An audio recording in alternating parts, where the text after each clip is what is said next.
ஹாய்ங்க, எல்லோரும் எப்படி இருக்கீங்க? நல்லா இருக்கீங்களா? வாங்க இன்றைக்கி என்ன சமையல்னு பார்க்கலாம். சுட சுட சாதம் என்னோடய பாக்ஸுக்கு போட்டுக்கலாம் லஞ்சுக்கு.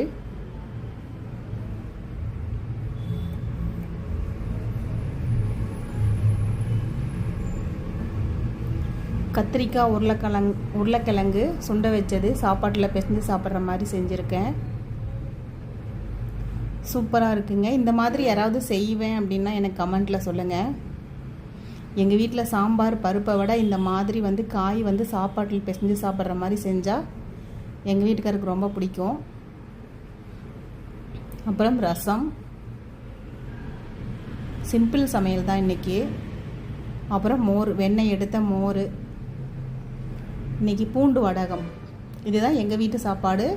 இந்த வீடியோ உங்களுக்கு பிடிச்சிருந்தா லைக் பண்ணுங்கள், ஷேர் பண்ணுங்கள், மறக்காமல் கமெண்ட் பண்ணுங்கள். உங்கள் வீட்டில் என்ன சாப்பாடுன்னு கண்டிப்பாக கமெண்ட்டில் சொல்லுங்கள்.